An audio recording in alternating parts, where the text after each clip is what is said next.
Greetings, everyone. We are back in Nehemiah this week. We started out last week in Nehemiah chapter 1, looking at the entirety of the book of Nehemiah over the coming weeks and possible months, just depending on how the series goes. And so we're starting in the book of Nehemiah. And last week we started with this first little bit and really seeing how Nehemiah responded in the face of such difficult and terrifying and awful news.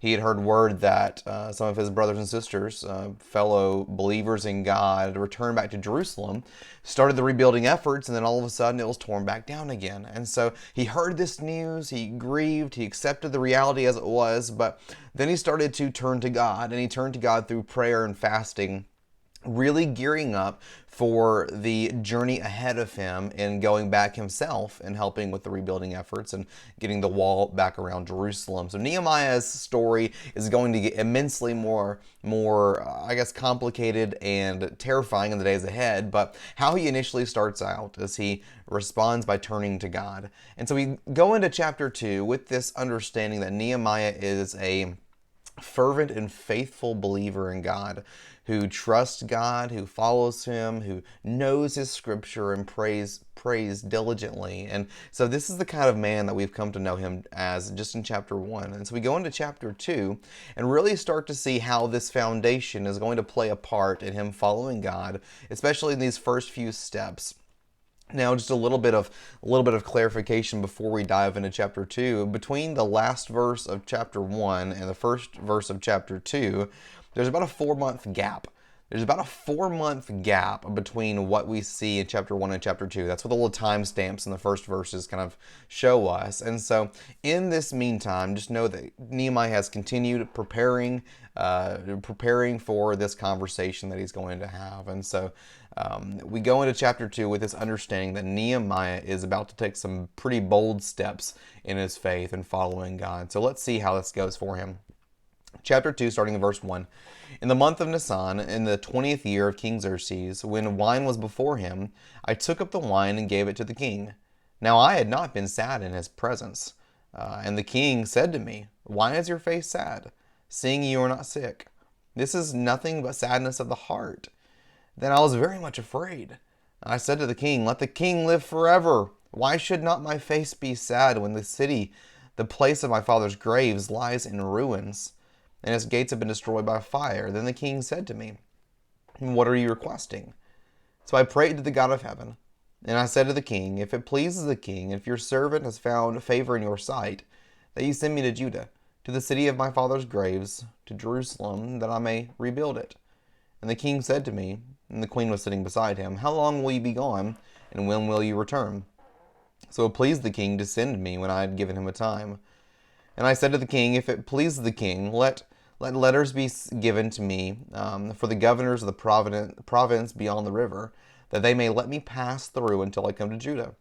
And a letter to Asaph, the keeper of the king's forest, that he may give me timber to make beams for the gates of the fortress of the temple, and for the wall of the city, and for the house that I shall occupy." And the king granted me what I asked, for the good hand of God was upon me. And we're going to stop here for this week, because there's the last half of this chapter is him getting back there and kind of the initial assessment of what's going to be needed once that gets going. But it's kind of looking at these first steps in following God here, these first steps of what Nehemiah is doing. What do we see about following God faithfully from the life of Nehemiah just in this first half of this chapter? Well, first we see that following God requires dedication. Following God requires dedication. It's not just something you jump into or kind of half-heartedly go about. It requires absolute dedication. Like I mentioned before, 4 months have passed since Nehemiah received the news. That's what that timestamp of in the month of Nisan. That's the difference between chapter 1 verse 1 and chapter 2 verse 1. There's 2 different timestamps there. About 4 months have passed. And so in this, we know that well, we don't know, but we can assume, based off of how chapter 1 goes and how chapter 2 goes about, that during this time, Nehemiah didn't just try to distract himself. He didn't just try to forget about what he'd heard. He didn't pretend as though it wasn't his responsibility. Instead, he was dedicated to the mission at hand. He was dedicated to the task at hand. From what we can understand, he probably spent these 4 months continuously praying. It said in chapter 1 that he prayed day and night. He continuously was praying. He continued to fast. He maintained appropriate perspective of the suffering of his people. And when God moves in our lives, we need to remember what Nehemiah shows us here, that following God requires dedication. You see, God has a plan for each of our lives, and we have to ask ourselves, what are we doing now to prepare for what God has planned for us? What are we doing now to prepare for what God intends for us to do with our lives? If you've given your life to Jesus, I want each of us to consider the importance of Nehemiah's example here, because Nehemiah didn't just shrug off his responsibilities. He didn't just see the great need of his people, the great need of Jerusalem. He didn't just see the great need or feel and experience the calling of God's life on his calling of God for his life. He didn't just shrug it off. You know, I think that's sometimes what we do when it comes to following God. We see a need, we see the importance of what God calls us to. Someone else will do it. It's not my responsibility. All of these different things, but we can shrug it off, but Nehemiah doesn't do that. Nehemiah doesn't just shrug it off. God tugs at our lives sometimes, points us in a direction of serving Him in some capacity, and sometimes we just shrug it off and say no. Sometimes we don't just shrug it off. Sometimes we just distract ourselves till it's not important anymore. We distract ourselves from any of the spiritual burden. Nehemiah, he was grieved by the devastating news of what he heard about his people and in Jerusalem. And here it is 4 months later, we read in chapter 2, he's still grieving about this. He's still burdened greatly by the great need his people have for God and his personal responsibility in the process. You could probably YouTube or look up some video that shows the great lostness and depravity of our world. This week's election week, and just to not be aware of the depravity that is present in our nation, in our world, you got to have your eyes shut. It's all around us, and sometimes even from a spiritual perspective, there's videos you could watch. You could see people receiving Bibles in other countries. You can see the great need people have for God, the great need people have for spiritual direction and for a relationship with their Creator God. We can be burdened by this to the point maybe even of tears, of just seeing the depravity, seeing the lostness, seeing the brokenness, and feeling a great moving in our lives that we need to do something about this. But then morning comes. And then you go back to school, you go back to work, you go back to the mundane things of life. And all of a sudden, that which moved us to tears one day, greatly moved us to the point of action one day, just seems to be not important the next. Nehemiah hears this news, he's burdened by it, but he doesn't just shrug off the burden. He doesn't just distract himself to the point of feeling better and not worrying about it anymore. Nehemiah is preparing for 4 months. 4 months for what God is calling him to do. So I got to ask the question, what are each of us doing to prepare for what God intends for our lives? What are we doing now to prepare for what God intends to do? Do you really believe that God can use you? Do you genuinely believe that God is God, that He's in control, that He cares about us and has a purpose for our lives, and that He's going to use us? Do we believe that? If so, our lives should start looking a little different. There's an old movie called Facing the Giants. That's one of the first films that they ended up doing with War Room and Courageous and all these other films. But Facing the Giants is a football movie. There's a coach at a school, comes in looking at an awful season ahead of him, essentially. Well, in the midst of everything that's happening, there's an older man that comes to the school fairly regularly, and he prays over each of the lockers. He just prays and prays for spiritual revival to occur in students' lives and in their community. And the coach sees him doing this and sees him day after day. So he asks him, like, "What? Look, nothing's happening. Why are you still coming and doing this if it doesn't seem to be working?" And this older man, he tells a story that I think is helpful about two farmers. And these two farmers, they both pray to God for rain. They both pray to God for rain, hoping that it'll come and replenish their harvest and bring nutrients to the soil. They both pray to God for rain, but only one of them actually goes out and prepares for the harvest. And the older man asked the coach, like, which one actually believed God would do something? And the answer was clearly the one that actually prepared. The one that actually got ready and got busy doing what needed to be done in order, or in an expectancy that God would actually move. Nehemiah, he makes the preparations here. He proves himself to be dedicated to the mission at hand by his spiritual devotion. So if we believe that God is real, if we believe that God is powerful, and if we believe that God wants to use us in his mission, we've got to do everything we can to prepare. When it comes to the mission field that God has us in, even right now, we have to be burdened by the lostness around us and take action steps to actually make a difference. We have to pray fervently, as Nehemiah demonstrates. We have to trust God in the conversations that we have with our peers and with others around us, that God will be in the midst of that. So following God requires dedication. It requires dedication, but as we move forward into chapter 2, we see that following God also requires help. Following God requires help. Nehemiah knows he can't just run off and hope for the best. He's burdened by this, but you don't just see him like, all right, I'm done. Throw down his towel and run off to Jerusalem. I mean, imagine the chaos of that would have ensued. I mean, even thinking about today, we're hoping to plan a trip. Well, we are in the midst of planning a trip for some of our students to go to Alaska next summer to help with Vacation Bible School and reaching some of the kids in the communities around there. Now, it'd be kind of silly for us to do nothing in preparation and just show up to the church that day like, all right, let's leave.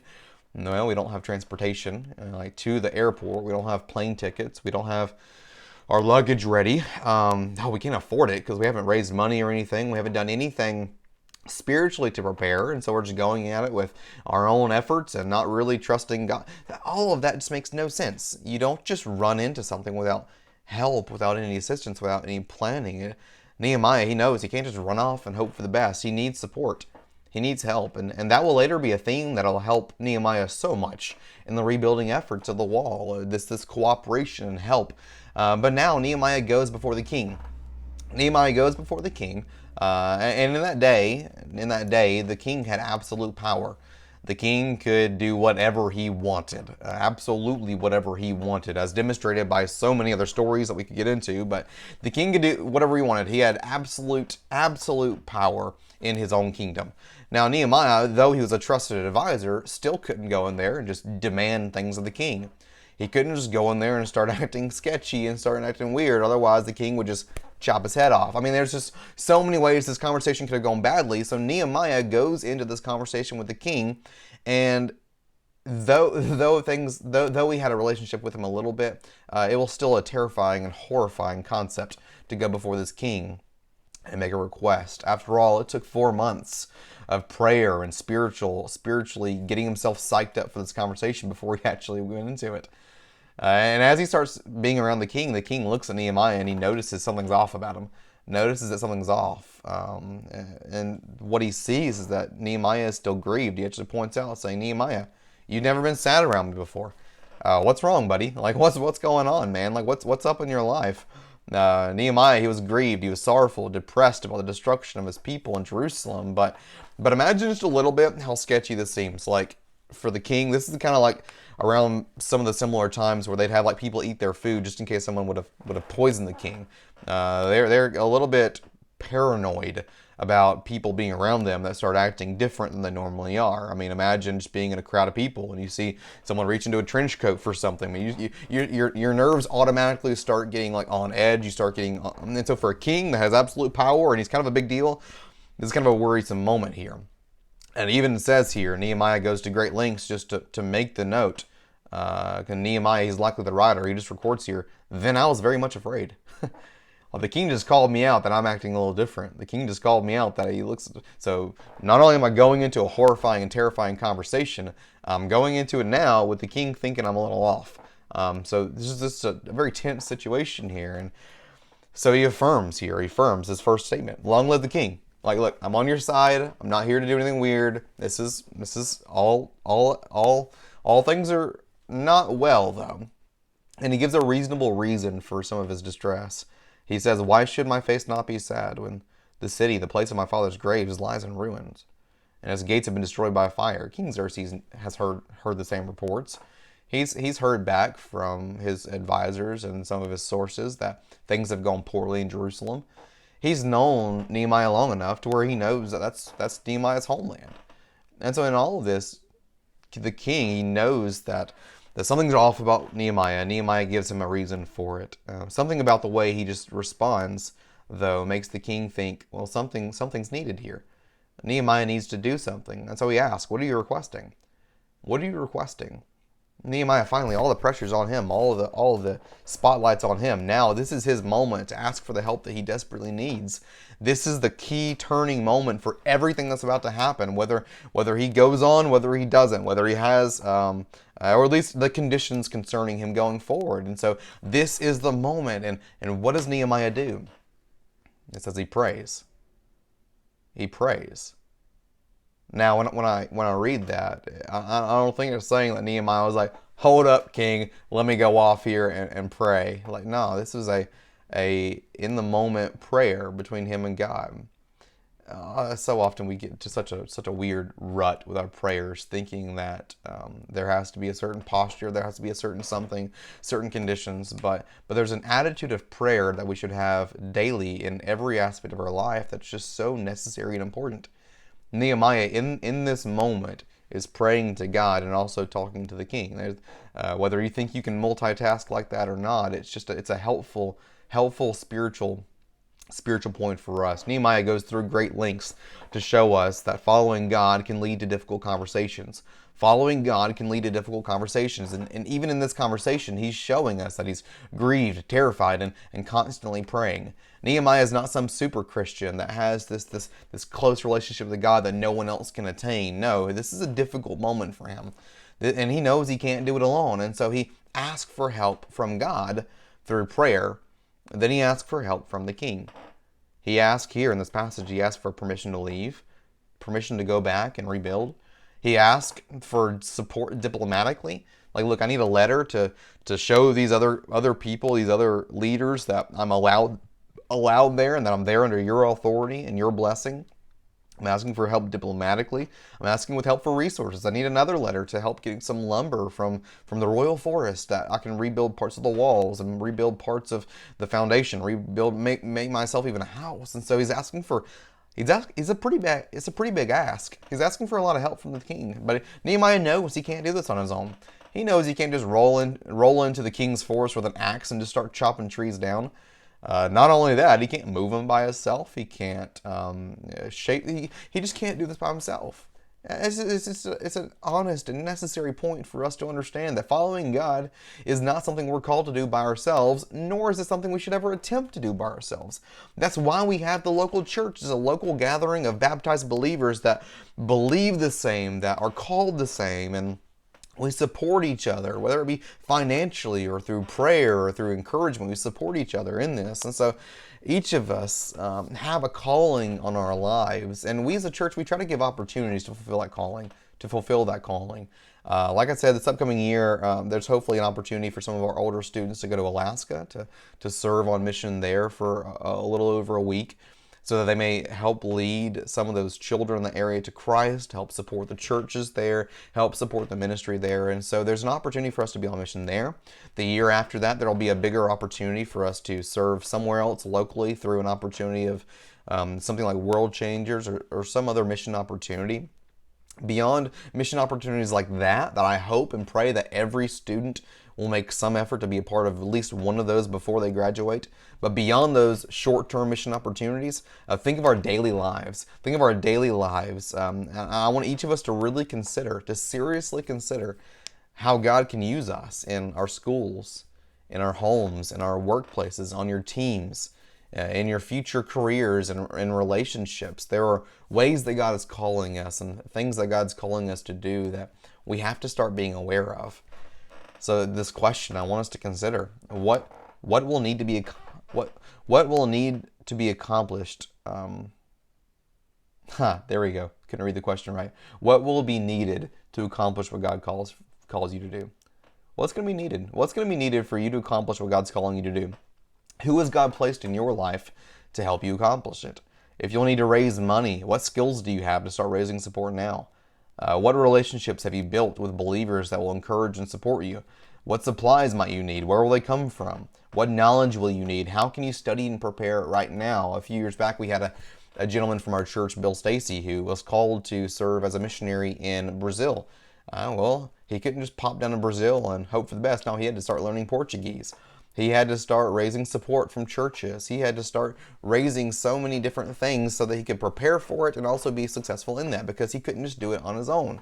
Each of us, if you've been called to minister to your sports team, whether it be softball or basketball or volleyball or baseball or football or whatever ball you may play, if God's called you to reach your team for Christ, what do you need? What are you going to need to accomplish this? If God is calling you to serve on some mission field, if He's calling you to serve on a mission trip, if He's calling you to serve in some capacity through FCA or through our youth group or through our church, like what is needed for you to accomplish that? And who has God put in your life to help you with that?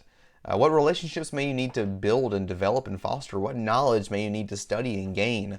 There's just so much preparation that is needed. It's not just something we lunge into without thinking these things through. Nehemiah, he knows, I can't do this alone. I can't do this alone. Like the group that just went back, they were humiliated. They were humiliated, ashamed, broken down. The walls were burnt down. He knows they had a group. I can't just go back and do this by myself. Following God requires dedication. It's a commitment. It requires preparation in all of that, but it also requires help. It requires help not only from God, which we'll discuss that a little more in a second, but also from people around us. Nehemiah had this difficult conversation with the king, and sometimes it may take difficult conversations in our lives. Maybe stepping out and trusting others even when we don't fully trust ourselves. In this, it requires help, but finally, following God requires completely trusting God. Look at the last verse here. Nehemiah makes his request from the king, and what does it say? And the king granted me all that I asked, for the good hand of my God was upon me. The good hand of my God was upon me. This was a terrifying conversation for Nehemiah. He records his own thoughts in here. He says, I was terrified. I was scared in this. But it's nothing like what he's about to experience. It's nothing like what he's about to experience. He's about to go back to Jerusalem where, like I just said, things have not been going well there. The opposition has just humiliated his people. Again, after they've already been exiled and spent many years in foreign lands and stuff, things started to seem good, and then all of a sudden they've hit more opposition. Nehemiah is about to go further into the belly of the beast here. He's about to go into a more complicated, more terrifying situation. But have you ever done a trust fall? Have you ever done a trust fall where you just put your arms together, lean back, and trust someone else to catch you? How likely are you to fall back if you don't trust the person behind you? You got to be a little crazy not to. You got to trust the person behind you, but how likely are each of us to make some bold steps for God if we don't trust Him? If we don't trust Him completely? Nehemiah knows that the conversation he just had only went well because God's hand was on him. God's good hand was on him. Nehemiah wasn't just counting on his own preparations, although that was important. He was fully counting on God. Why is that important for the difficult task ahead of him? Because if he doesn't trust in God in this conversation, if he doesn't trust God now, there's going to be a lot more issues for him the days ahead. If God wasn't going to prove Himself reliable in this moment, Nehemiah would have probably said, like many of us, I ain't going forward with this. I'm not doing it anymore. I'm done. I'm throwing in the towel. There's no more for me. If God doesn't meet me here, He's not going to meet me there, so I'm not going to do this. I think of my own life. I was about 15 years old when this started to get real for me. I've been a Christian for a few years, but I'd hit kind of a ceiling on what I could accomplish. I wasn't growing like I should. I wasn't serving like I knew I should. I felt like there was just something more for me. There was something else I needed to be doing, but I wasn't doing it. And so I prayed a simple prayer. I said, pray a simple prayer saying, God, if you open a door, I'm going to go through it. It wasn't a day and night prayer like Nehemiah. It wasn't a super Christian kind of prayer. It was just a very simple prayer. God, you open a door, I'm going to go through it. It was a terrifying place to put myself in. And I wish I could say I was always faithful in that. I definitely slipped up, but this is kind of what God led me to in the days ahead. Literally the next week after I prayed that, I got an opportunity to sing in our youth choir at the time. To sing a solo, a main part. I didn't sing in front of people. I didn't like singing in front of people. I didn't like the stage. Definitely didn't like singing by myself. But I told God I'd do it, so I did. Then, after that was completed, I was asked to help start singing in the praise team. Again, I was comfortable behind the stage, behind the scenes. I was running slides or running sound. I didn't like being on stage, but this is a weekly ministry now God has put me in to help with worship. Well, then some other aspects changed, and He opened a door for me to learn guitar. We've been using these DVDs for praise and worship times, and so He led me to start learning guitar. I told God I would do it, and I started doing it. Then He opened a door for me to lead a devotion on our mission trip. Didn't like speaking in front of people, didn't like teaching, but I told God I would, and I did it. Opened up a door for me to get on a plane for the first time. Terrifying. To get on a plane for the first time, go to Cantonilcan, Mexico, to help lead a VBS there. Told God I'd do it. I do it. Time and time again, God kept opening these doors, and I kept forcing myself to run through them. Even though it was terrifying, even though every opportunity, it was just absolutely mortifying to go through these things. And then God calls me to ministry. He calls me to my whole career aspirations, everything about where I'd live, what I'd do, what I would do to provide for my family. All of a sudden, that was on the line. And God called me into ministry, gave me opportunity to preach. Each time God opened up a door, each time it was a terrifying experience, but each time I walked through it, each time I trusted Him, God proved Himself to be reliable. God's good hand was on me, and I was able to trust Him, and He hasn't let me down in the 12-ish years since I first prayed that prayer. 12 years have gone by, and He's still proven Himself to be reliable. I'm not gonna sit here or stand there and tell you that the exact same thing is gonna be true in your life, but I can say this: if you're not trusting God now, if you're not walking through the doors now for Him, if you're not following Him faithfully now, there's more on the horizon. Just like for Nehemiah, if he didn't step out here now, there was so much more ahead for him. Life was going to get immensely more complicated in the days ahead. And if he didn't trust Him in this, there would have been no spiritual future for him. In all of this, we almost have to treat life as though we have a checkbook, and we sign away parts of our time to certain things. We sign away our time to relationships, to spending time with this person, spending time with that person, spending time with this group, that group. We fill out checks to give part of our lives to school, to academics, to studying well. We fill out check after check, and we sign away our time, we sign away our money, we sign away our lives to all sorts of things. But if we're not careful, we'll treat God the same way. We'll treat God the same way. We'll fill out a check for God to cash on our terms. Like, God, this is how far I'll go for you. This is only for $20. This is only for Sundays. This is only for this parts of my life. I'm not giving you everything. This is on my terms, God. This is for me. If we're not careful, we'll treat God like just a checkbook where we cash in things on our own time, but God is not calling us to sign away our lives like that. He's calling us to give Him everything. He's calling us to give Him a blank check. One where we sign our names. When we give our lives to Jesus, we sign our names, that check, and we give it to God saying, God, you cash in on your terms. You call me where I'm going to go. You give me what I need to accomplish this. You tell me what to do with my life, and God, I'm going to follow you in that. Nehemiah is about to enter into a very difficult season of life for him. But if God's good hand wasn't on him, it'd been much worse. Because God's good hand is on him, he trusts Him in it. He trusts Him in that. So what's the point of this? What do we learn from Nehemiah's life here in the example? Well, what's it look like to follow God? It requires dedication. It requires help, and it requires completely trusting God. I'm calling each of us to start today. I'm calling you to start today. Take your first steps in following God, God's plan for your life. Start to pray like you've never prayed before. Trust God, lean on Him for help, and see if He ever lets you down. God's calling each of us to follow Him faithfully. So will you start taking steps today to be used by Him? Will you give God a blank check with your life and trust Him in that? This is what we start seeing in Nehemiah's life. He's going to be used by God in such a remarkable way. But it starts here. It starts with the first step. So are you going to take your first step for God today? I pray you will. If you have anything that I can help you with in this process, if there's a way I can specifically pray for you, encourage you, or if I can be that one to help you in taking your first steps, please reach out, send us a comment, text me. Most of you at the church have my number. Let me know how I can serve you, because we're all in this together. God's called us to a great mission, but He's called us together in this. So let's work together to accomplish God's mission. God bless you. Hope you have a great week in the Lord.